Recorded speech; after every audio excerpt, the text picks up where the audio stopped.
Hello friends, एक बार फिर आपका बहुत बहुत स्वागत है आपके अपने चैनल एयरफोर्स एग्जाम पेपर में। गाइज, इस वीडियो में हम लोग एयरफोर्स 2020 के लिए रागा का मॉक टेस्ट सॉल्व करेंगे। आज का आपका टारगेट 25 प्लस क्वेश्चन होना चाहिए, यानी कि 30 में से अगर आपने 25 क्वेश्चन सही कर लिए तो आप लोग 2020 के लिए बिल्कुल तैयार हैं। तो आप लोग कमेंट बॉक्स में बताइएगा कि आज आपने कितने क्वेश्चन को बिल्कुल कलेक्ट कर लिया है। ठीक है दोस्तों, तो चलिए आज का टॉपिक स्टार्ट करते हैं। देखिए दोस्तों, लिखा हुआ है तर्क शक्ति एवं सामान्य जागरूकता। निर्देश दिए गए हैं प्रश्न संख्या 21 से 22। दिए गए विकल्पों में से छूटे हुए अंकों अक्षरों को चुनिए। आपको क्या करना है, क्वेश्चन मार्क के स्थान में बताना है क्या आएगा। ठीक है, तो 21 नंबर लिखा हुआ है 11, 15, 21, 29, 39। तो आप आगे क्या बढ़ेंगे। तो देखिए, आपको जाना है पहले 11 से 15 पर। तो आप समझिएगा इसे बात को। ठीक है, थोड़ा जूम कर रहे हैं, अब समझिए बात को कि जब हम लोग 11 से 15 पर गए तो हमने यहाँ पर देखिए 11 4 15 होते हैं, तो यहाँ पर 4 जोड़े गए। इसी प्रकार देखिए 15 से 21 जाएंगे तो कितने जोड़े गए, यहाँ पर 6 जोड़े गए हैं। समझिए बात को। 21 से देखिए 29 पर जाइएगा तो देखिए 9 से 11 मतलब यहाँ पर 8 जोड़े गए हैं। इसी प्रकार आगे बढ़ेंगे तो यहाँ पर देखिए 10 जोड़े गए हैं। तो आप समझिए बात को, पहले 4 जोड़ा गया है, फिर 6, फिर 8, फिर 10। तो आप समझ रहे होंगे कितना जोड़ा गया, 12। 12 जोड़ेंगे तो कितना होगा, 9, 2, 11 आएगा, एक यहाँ से लगा 1, 3, 1, 4, 1, 5, कितना आया 51। ऑप्शन में देखिए आपको ए वाला में देखा 51, तो ऑप्शन नंबर ए वाला इस क्वेश्चन का राइट ऑप्शन हो जाएगा।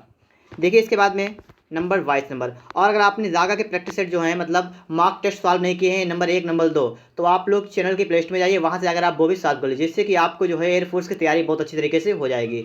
देखिए इसके बाद लिखा है 22 नंबर में ACFHKMPR। तो आपको पता है क्वेश्चन मार्क दिया गया है, मतलब आगे आप लोग क्या भरेंगे। तो आप यहाँ पर समझिएगा हमें यहाँ पर क्या देखना है। ठीक है, देखिए ए से आप लोग एफ पर आए हैं, तो समझिए यहाँ पर ए से एफ पर, तो ए होता है 1 पर, एफ होता है 6 पर। तो यहाँ पर क्या किया गया, यहाँ पर अगर हम प्लस के 5 किए गए, ठीक है, क्योंकि ए होता है 1 पर और एफ होता है 6 पर, तो 5 जोड़ दिए। इसी प्रकार देखिए एफ से आइए के पर, तो एफ होता है 6 पर और के होता है 11 पर, मतलब यहाँ पर ही 5 जोड़े गए हैं। इसी प्रकार देखिए के से पी पर आएंगे तो के होता है 11, पी होता है 16 पर, 5 जोड़े गए हैं। तो आप सिंपल से यहाँ पर 5 जोड़िएगा, तो पी कितने पर होता है, पी होता है हमारा 16 पर, और 5 21 का मतलब यू, तो यहाँ पर यू आ गया है।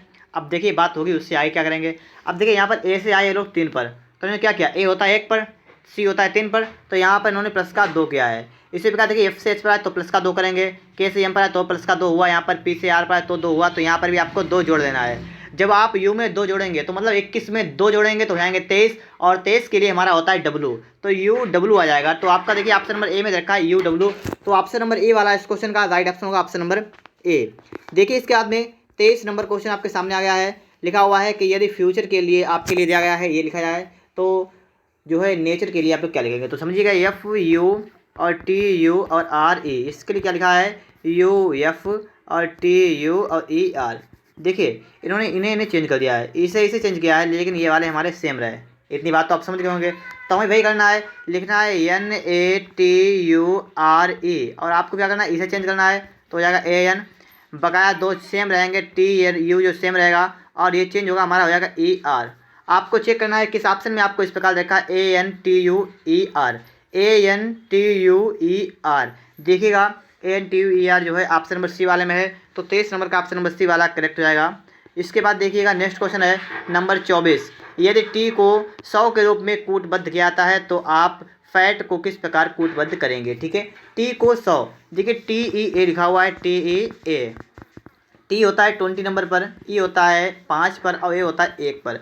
अगर हम करें 20 पंचे 100, 100 51 100, तो हमारा 100 आ गया है। इतनी बात तो आप समझ गए होंगे। जब हमारा ये 100 आ सकता है तो एफ ए टी का मान निकाल सकते हैं हम लोग हैं। एफ होता है 6 पर, ए होता है 1 पर, और टी होता है 20 पर। और हल करेंगे हो जाएगा 20 छंगा, ये गुणा करेंगे। ठीक है, तो 20 छंगा कितना होता है, 120। तो देखिए ऑप्शन नंबर आपका ए वाला करेक्ट हो जाएगा 120। देखिए इसके बाद में 25 नंबर आपके सामने आ गया है, और आपको बताना है इसका कौन सा ऑप्शन करेक्ट ऑप्शन हो जाएगा।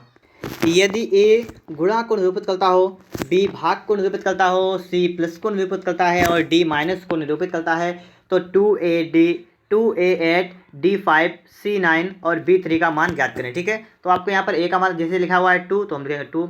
अब लिखा ए, और ए के लिए लिखते हैं गुणा, तो हम यहाँ लगाएंगे गुणा का चिन्ह। ठीक है, फिर लिखेंगे 8। फिर लिखा है डी, और डी के लिए क्या होता है, डी के लिए माइनस होता है तो माइनस लगाएंगे। फिर लिखेंगे 5।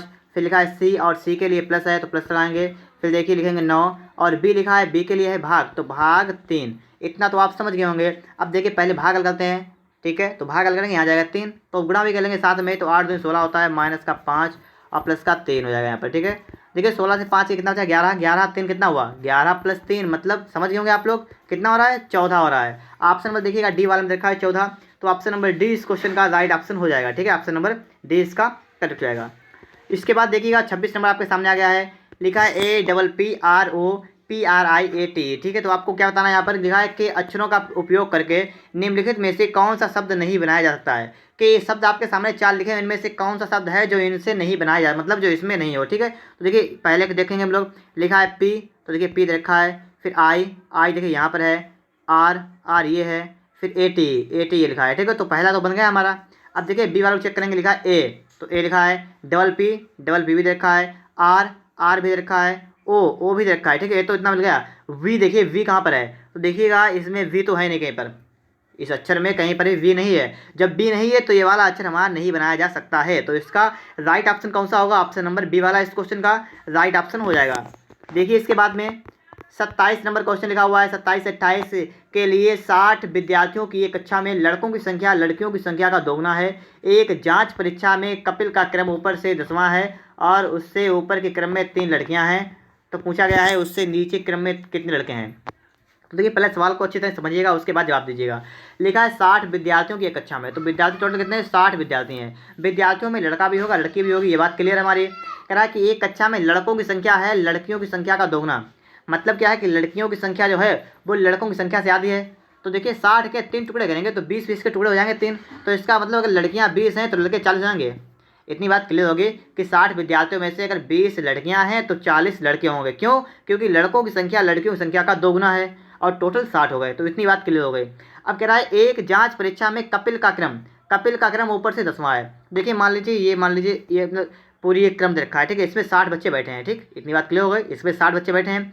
कह रहा है कि उसमें जांच परीक्षा में कपिल का क्रम था वो ऊपर से 10वां है, मतलब कपिल मान लीजिए यहाँ पर बैठा है। ठीक है, यहाँ पर कौन है, कपिल। अब ये ऊपर से कैसा है, ऊपर से नंबर 10 पर बैठा है। ठीक है, 10 नंबर पर बैठा है कपिल। ठीक है, 10वां है और उससे ऊपर के क्रम में 3 लड़कियां हैं। अब कह रहा है कि उसके ऊपर क्रम में 3 लड़कियां हैं, मतलब कपिल जहाँ बैठा है उससे ऊपर 3 लड़कियां बैठी हैं। तो पूछ रहा है कि 27 नंबर उससे नीचे के क्रम में कितने लड़के हैं। आपको बताना है कि उससे नीचे क्रम में कितने लड़के हैं। अब बताइए आप लोग कि देखिए ये 3 लड़कियां इधर बैठी हैं, ठीक, कपिल से ऊपर, तो इसका मतलब हुआ कि 7 लड़के बैठे होंगे इधर। ठीक है, 3 लड़कियां होंगी इसके ऊपर तो 7 लड़के होंगे, तभी तो सुनाएंगे।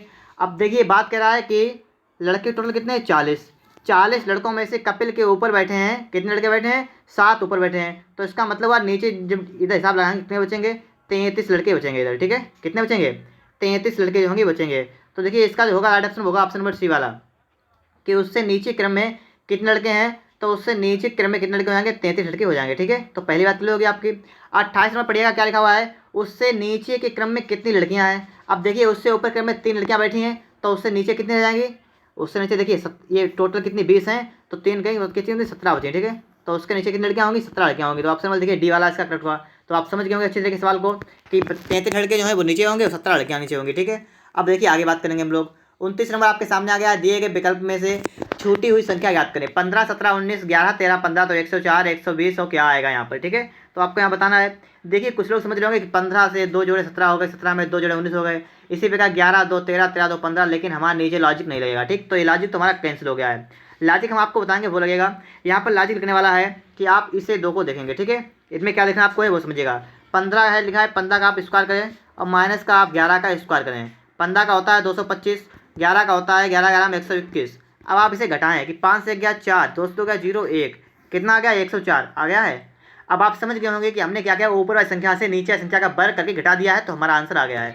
इसी प्रकार देखिए 17 देखिएगा कि 17 और माइनस का 13 है, इसका स्क्वायर कर लीजिए। 17 कितना होता है 289 और 13 कितना होता है 169, कटाए 9 से 9 गया 0, 8 से 2 6 गया 2 और 1, 120 आ गया है, आपको यहाँ दिख रहा होगा। अब तो आप समझ गए होंगे क्या करेंगे, 19 का वर्ग और 15 का वर्ग करके घटाएंगे। ठीक है, तो देखिएगा हम घटा रहे हैं यहाँ पर। 19 का होता है 361 और 15 का होता है 225 वर्ग। घटाएंगे कितना बचा है, देखिए 11 से 6 गया बचा, 11 से 5 गया 6 और यहाँ बचा है 5 से 2 गया 3 और यहाँ बचा है कितना बचा है, यहाँ पर है 3 से 2 गया 1, कितना है 136। ऑप्शन नंबर देखिए ए वाले में रखा है 136, तो ऑप्शन नंबर ए वाला इस क्वेश्चन का राइट ऑप्शन हो जाएगा।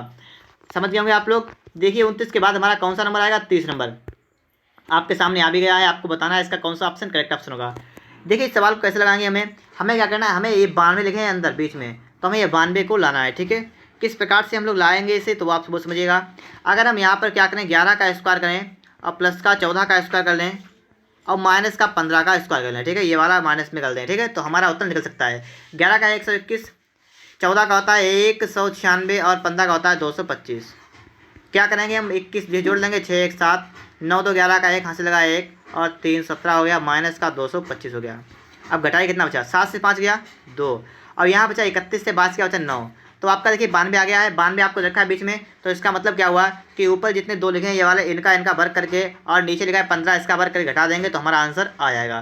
तो देखिए पहला तो हमारा जो है आ गया है, इसी प्रकार देखिए दूसरा का भी आ जाएगा, ठीक है, दूसरे का निकालने को जरूरत नहीं है। अब सीधे हम देखेंगे तीसरे वाले को, ठीक है, देख क्या करेंगे, यहाँ पर हम यहाँ लिखेंगे 19 का स्क्वायर और प्लस का 26 का स्क्वायर, और नीचे होता है उसका करते हैं माइनस का स्क्वायर, तो माइनस का यहाँ कुछ नहीं है तो यहाँ लिख देंगे हम एक्स का स्क्वायर, और बराबर कितना आता है 76, कितना आया 76 आ गया है। अब एक्स का मान निकाल लेंगे हम, देखिए 19 का कितना होता है 361 होता है, 26 का कितना होता है 76 होता है, और देखिए माइनस का हो जाएगा 76 बराबर हो जाएगा एक्स स्क्वायर। अगर आप लोग मैथ लगा लेते होंगे तो आप समझ गए होंगे इतनी बात को। अब देखिए इसके बाद क्या करेंगे हम लोग, यहाँ पर देखिए घटेगा कितना बचेगा, सिर्फ 600 बचेगा, इतना क्लियर होगा, 600 बचेगा।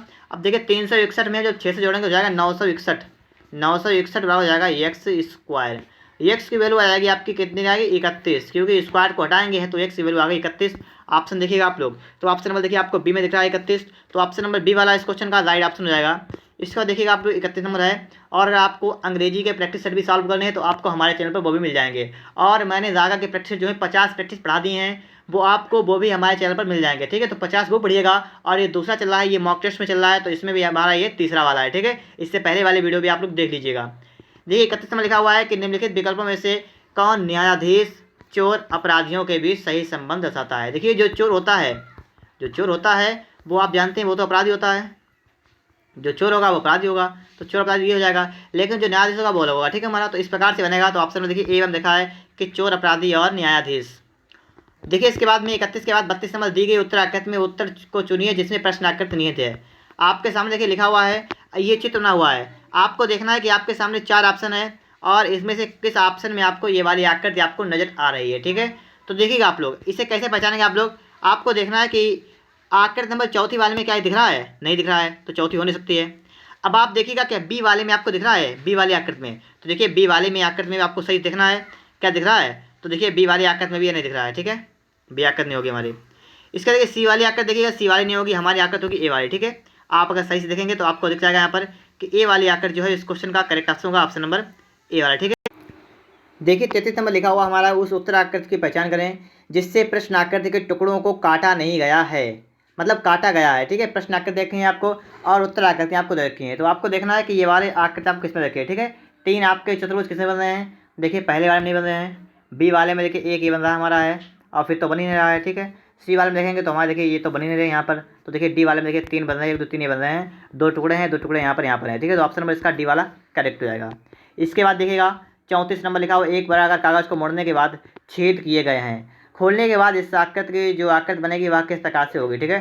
देखिए इसे 4 टुकड़े में पहले देखिए फिर दूसरा देखिए, ठीक है, इसे मोड़ा गया है तो इसकी आकृति हमारी ये हो गई है। अब जब कह रहा है इसे खोलेंगे तो कैसी आकृति हो जाएगी, ठीक है, तब वो आप बहुत समझिएगा बात को।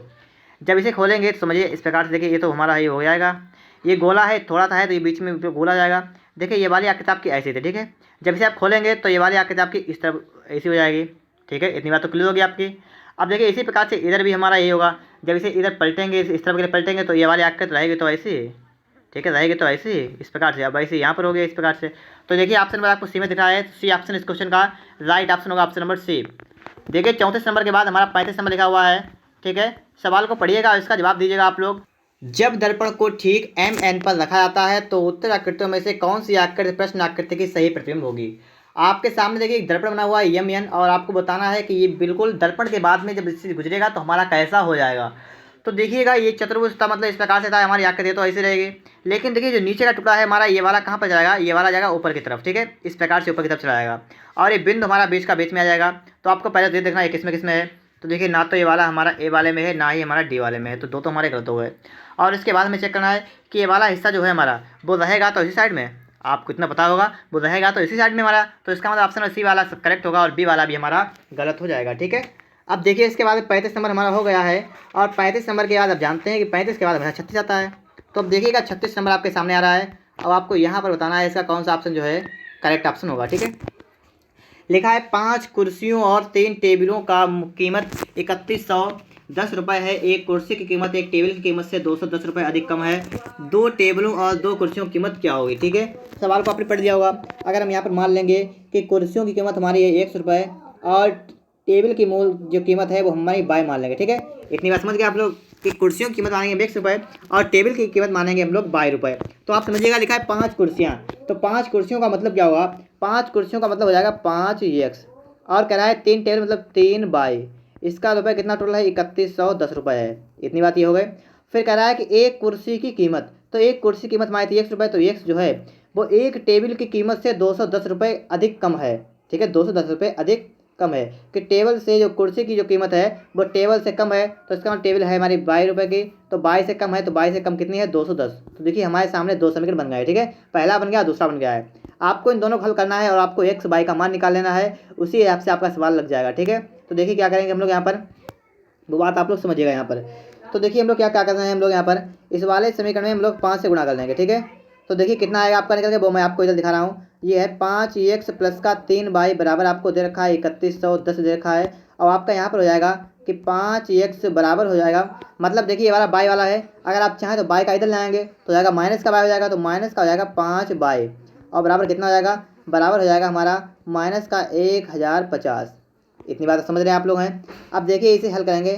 ठीक है, इसे हल करेंगे तो समझिए क्या हो जाएगा हमारा 1050 ये हो गया हमारा। अब देखिए यहाँ घटाएंगे तो हो जाएगा माइनस का, ये हो जाएगा प्लस का और ये वाला हो जाएगा प्लस का। इतना समझ गए आप लोग। 5x कट जाएगा, हमारा आएगा 8 बाई बराबर कितना निकल के आ रहा है? इसे जोड़ लेंगे तो हो जाएगा 60, इधर हो जाएगा पीछे एक का एक रहेगा 4। इतना हो गया है। ठीक है, बाई के निकालेंगे वैल्यू तो हो जाएगा 8 पंचे 40, 8 दूनी 16, 0। देखिए वाई की वैल्यू निकल के आ गई 520 रुपये। इतनी बात तो क्लियर हो गई होगी आपको। बाई था क्या? बाई था टेबल, तो एक टेबल की कीमत आ गई 520 रुपये। अगर इसी प्रकार से हम एक्स का मान निकालें तो एक्स का कितना जाएगा? देखिए बाई है, बाई का कितना है? 520 और माइनस का 210, तो कितना बचा? ये बचा है 310 रुपये। अब देखिएगा एक्स की वैल्यू कितनी आ गई? 310 रुपये। इसका मतलब क्या हुआ? कुर्सी की कीमत आ गई 310 रुपये और टेबल की कीमत आ गई 520 रुपये। कहा गया था कि 2 टेबल और 2 कुर्सियों की कीमत क्या हो गई?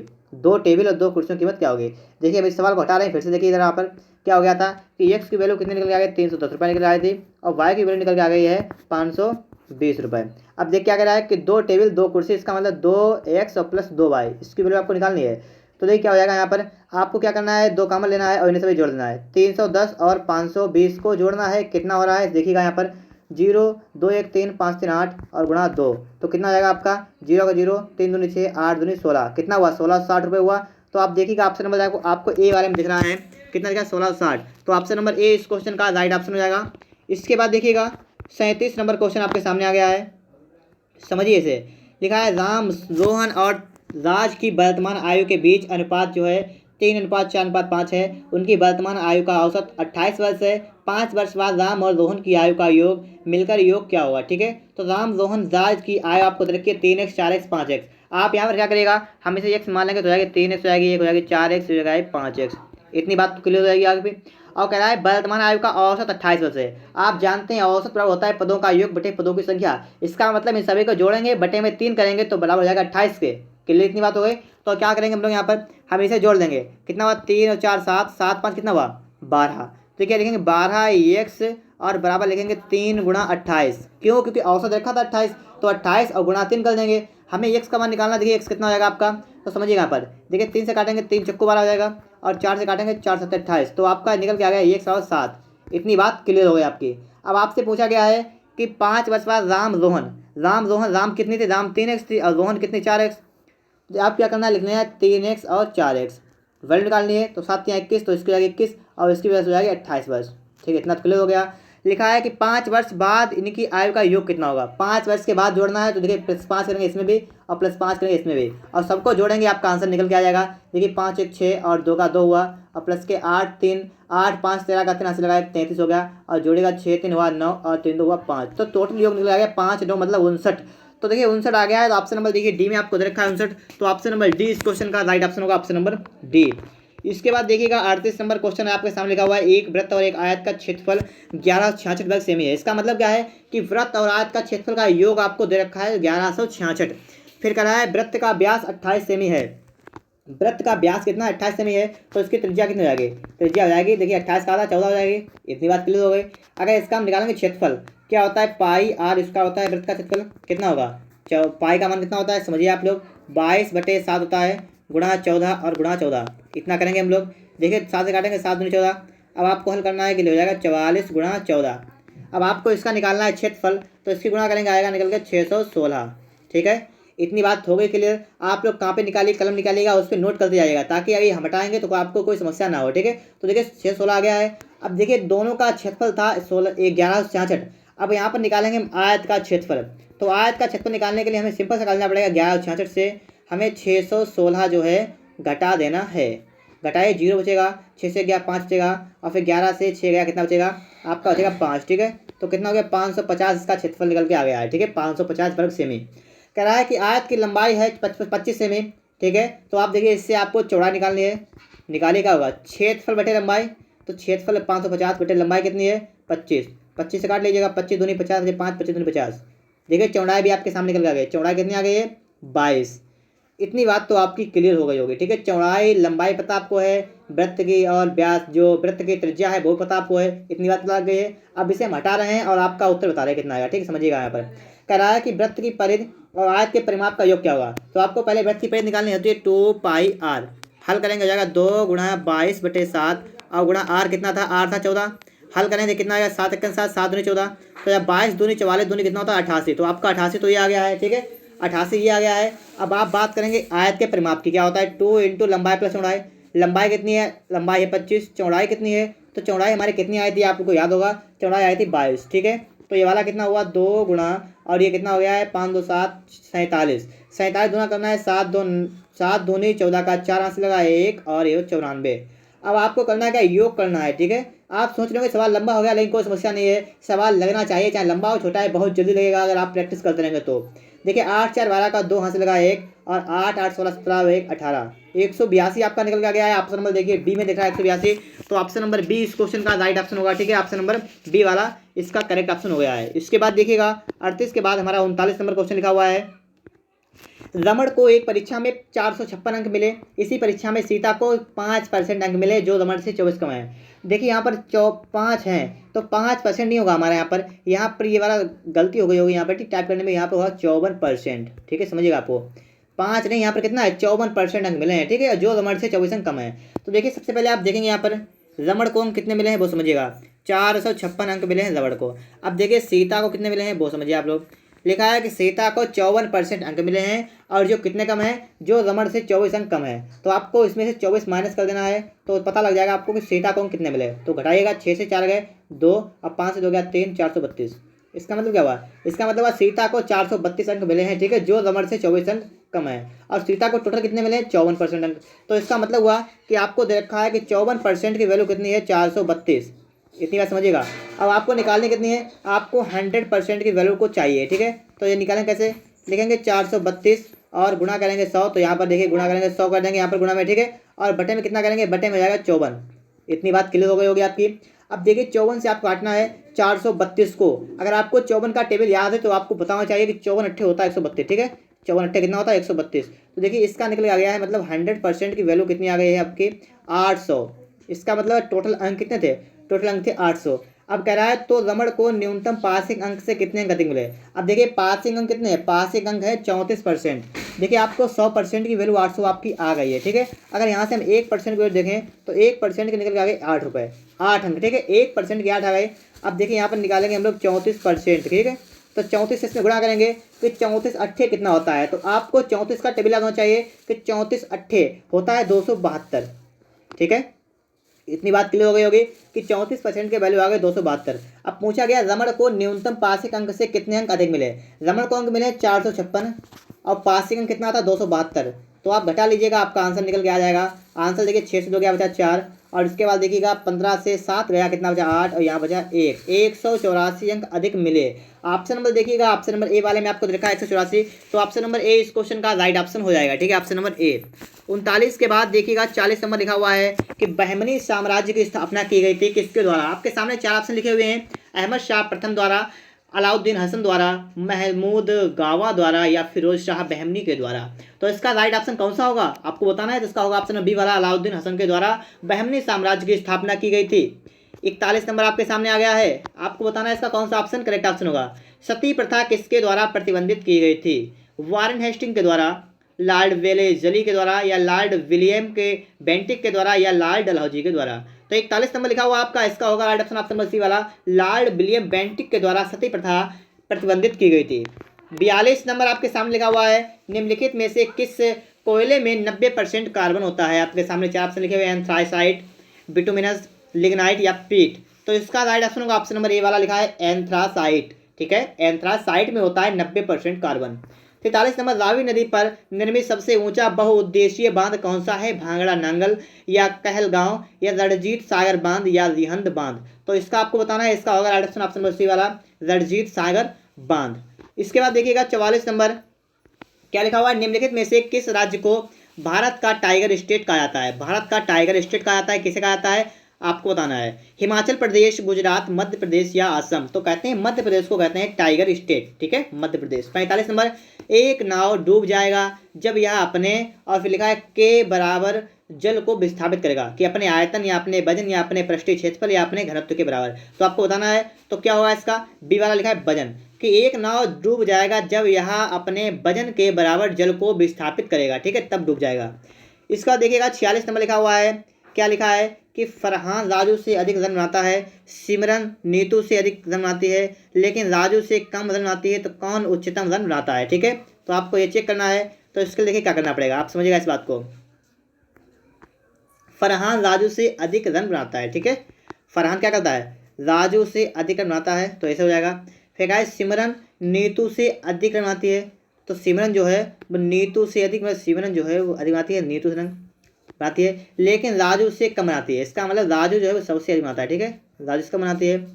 तो पूछा गया है कि कौन उच्चतम रन बनाता है। अब आप समझ गए, यहाँ पर जो कंडीशन है अगर हम उठा के यहाँ पर लाएं तो इससे पहले हमारा आ जाएगा एफ। ठीक है, इससे पहले एफ आ जाएगा। पूछा गया है कि कौन उच्चतम रन बनाता है, तो उच्चतम कौन है, एफ है। एफ कौन है, एफ है फरहान। तो ऑप्शन नंबर देखिए बी वाला इसका करेक्ट होगा, फरहान जो है वो उच्चतम रन बनाएगा। ठीक है, इसका देखिए 47 नंबर लिखा हुआ है, दिए गए शब्दों को शब्दावली के अनुसार व्यवस्थित कीजिए। आपके सामने लिखे हैं 4 ऑप्शन, और आपको यहाँ पर बताना है इसका कौन सा ऑप्शन करेक्ट ऑप्शन हो जाएगा। ठीक है, तो देखिए शब्दावली के अनुसार देखना आपको है। तो देखिए सी के बाद पहले क्या आता है आपको देखना, ई आता है या ओ आता है। देखिए सी के बाद आप सभी जानते हैं कि सी के बाद हमारा जो है ई आता है पहले। ठीक है, तो समझिएगा यहाँ पर, तो पहले ई आता है, तो इसका मतलब या तो ये वाला होगा या तो वाला होगा। तो इनमें से पहले देखिए ए आता है, तो देखिए आप पहला वाला आपका होगा। ठीक है, उसके बाद आपका चौथा वाला हो जाएगा, और उसके बाद आपको और चेक करना है कौन कौन सा होगा। ठीक है, तो पहला चौथा 2 हो गए हमारे। अब देखिएगा आपको यहाँ पर देखना है कि तीसरा और इसमें से कौन सा पहले आएगा। देखिए यहाँ पर एस के बाद टी है, यहाँ पर एस के बाद ई है, तो एस के बाद ई वाला पहले आएगा, तो दूसरा वाला पहले आएगा, और इसके बाद में आएगा हमारा तीसरा वाला। अब आपको देखना है किस ऑप्शन देखा आपको है, तो ऑप्शन नंबर देखिए बी वन देखा है, पहले फिर चौथा फिर दूसरा फिर तीसरा, तो बी वाला कट हुआ इसका। 48 नंबर लिखा हुआ है, भारतीय संगीत के क्षेत्र में उनके योगदान के लिए प्रसिद्ध गायक और गायक का नाम को 26वें पीसी चंद्र पुरस्कार से सम्मानित किया गया। आपके सामने 4 ऑप्शन दिए गए हैं, 4 गायकारों के नाम लिखे हैं कि सुनिधि चौहान, आस भोसले और लता मंगेशकर या अनुराधा पादुवाल। तो आपको बताना है इसका कौन सा ऑप्शन करेक्ट होगा। इसका होगा ऑप्शन बी वाला, आश भोसले। ठीक है, इन्हें दिया गया था। इसका देखेंगे 49 नंबर हमारा लिखा हुआ है कि 15वां प्रवासी भारतीय दिवस जनवरी 2019 में पवित्र शहर में आयोजित किया जाएगा। मतलब किस शहर में आयोजित किया जाएगा। तो देखिए इसके सामने 4 ऑप्शन दिए गए हैं, इंदौर, इलाहाबाद, वाराणसी या पुणे। आपको बताना है इसका कौन सा ऑप्शन करेक्ट ऑप्शन होगा। इसका होगा ऑप्शन नंबर सी वाला, वाराणसी में। ठीक है, वाराणसी में। 50 नंबर है, एनपीसीआई का पंजीकृत कार्यालय कहाँ पर है। चेन्नई, हैदराबाद, बेंगलुरु या मुंबई।